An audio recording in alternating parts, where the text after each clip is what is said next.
What's up, everyone? Welcome to your weekly tech update, the show that explores the newest, coolest, and yes, sometimes just crazy side of the interwebs.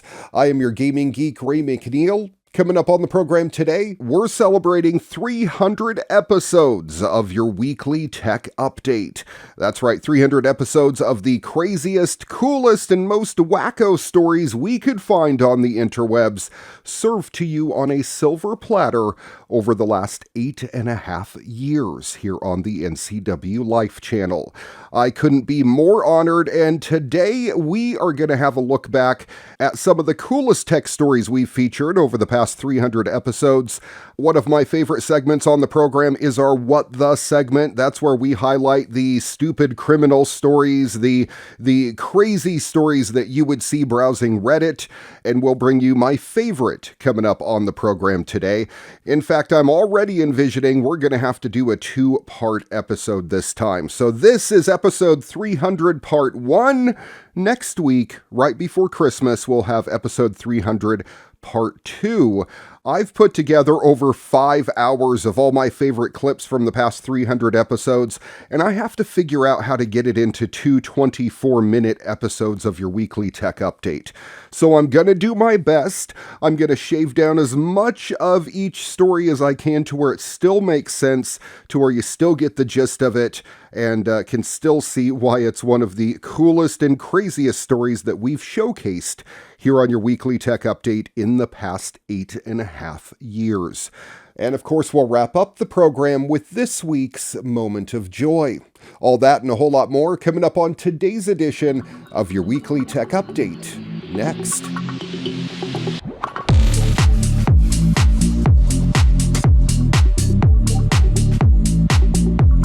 I started my broadcast career in the Wenatchee Valley back in 2001 and immediately started doing a small segment on my program called 2 Minutes of Tech. And it was simply 2 minutes of the coolest and craziest tech stories I could find on the interwebs. Tech has always been my passion, and I always have kept some sort of technology segment, even if I worked for a news and talk station or a rock station or whatever the case may be. I've worked for several country stations. I still always did a technology segment somewhere in there. I did 2 minutes of tech on the air in the Wenatchee Valley for 15 years straight after that in various forms and on various stations. And then in 2016, I started up my YouTube channel, Your Weekly Tech Update, and wanted to do a full-time, long-length version of my 2 minutes of tech, but a weekly version to showcase the coolest news stories of the week. Now, I've been doing that for the past 8.5 years, and here we are at 300 episodes. How crazy and cool.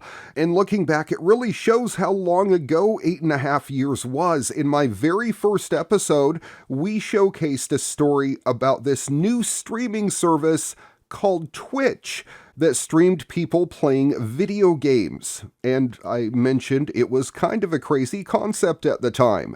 Now, it doesn't seem so much. On the program today, we're going over some of the coolest stories that we've showcased on your weekly tech update, starting from the beginning, episode number 1, and our story about Twitch. HungryBot is apparently a thing, and apparently you can make money from it as well. In its sales pitch, it states, host HungryBot in your Twitch channel to let your fans order pizza delivery right from your stream. Make $1 for each pizza ordered. And if you're a very popular Twitch streamer, that could mean some serious money. We can all admit that this is a little bit silly, but in the words of parents everywhere, Twitch itself is a little bit silly, and it's a multi-million-dollar industry. If you don't recognize what Twitch is, it's a streaming service similar to Netflix, I guess, but completely populated with videos of people playing video games, all different video games. So if you're on the site, you're either watching people game or you're streaming yourself playing. Either way, hungrybot.com may have a winning idea. I envision a day where you'll be able to order pizza directly from your Netflix window as well. Head on over to themeta.killscreen.com for the full read on HungryBot. Another story I found fascinating from episode 1 of your weekly tech update was a story about SpaceX, where they were going to send a spacecraft up on a twice-used rocket for the first time.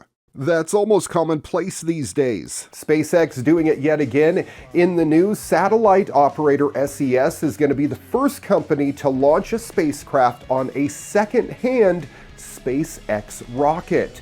The Falcon 9, which traveled to the ISS in April before landing on a drone ship in open water, will be called upon for the new flight later this year. Blastoff is scheduled for the fourth quarter of 2016 and will be used to send an SES-10 satellite into a geostationary orbit over Latin America.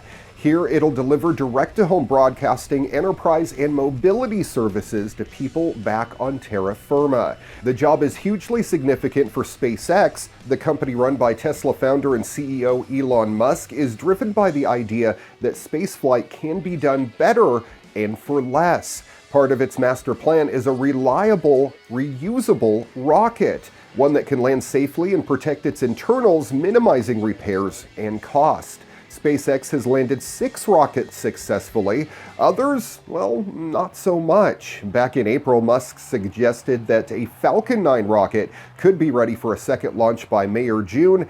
That didn't happen. However, in the future, the company hopes to turn around each rocket in just a few weeks. For now, it's presumably focused on ensuring that the rocket will go back up with 0 problems. Something else that seems commonplace these days is autonomous tractors, but back in 2016, they were a new, crazy, cool device that I showcased here on your weekly tech update. Hi everyone, in the news today, agricultural equipment manufacturer Case IH, a unit of C&H Industrial, just unveiled a seriously intimidating looking tractor at the Farm Progress Show being held in Boone, Iowa. It's called the Autonomous Concept Vehicle, or ACV, and the robotic tractor can be programmed using nothing more than a tablet. Unlike conventional tractors, it has no cabin for a driver. Instead, it utilizes cameras, radar, and GPS, which allows farmers to remotely control and monitor the machine with an app on a tablet. The machine can operate day or night and is designed to plant seeds, harvest crops, and do other farming tasks. Path planning technology developed by Case IH will allow farmers to manage their fields and oversee the overall operation of multiple vehicles all at once. The ACV is capable of obstacle detection, and after the farmer triggers a command, the autonomous tractor can drive from a parking area on the farm along a private road to a field where it can commence its agricultural duties without any human intervention. The tractor is also designed to work in tandem with manned machines. The machine boasts a 419 horsepower engine, clocks a maximum speed of 50 an hour. It's not known how much it'll cost or when it will be available for purchase at this point. One thing is for sure, if there is ever a robot apocalypse, this beast is going to be at the front lines, and I'm not ashamed to admit that scares me just a little bit.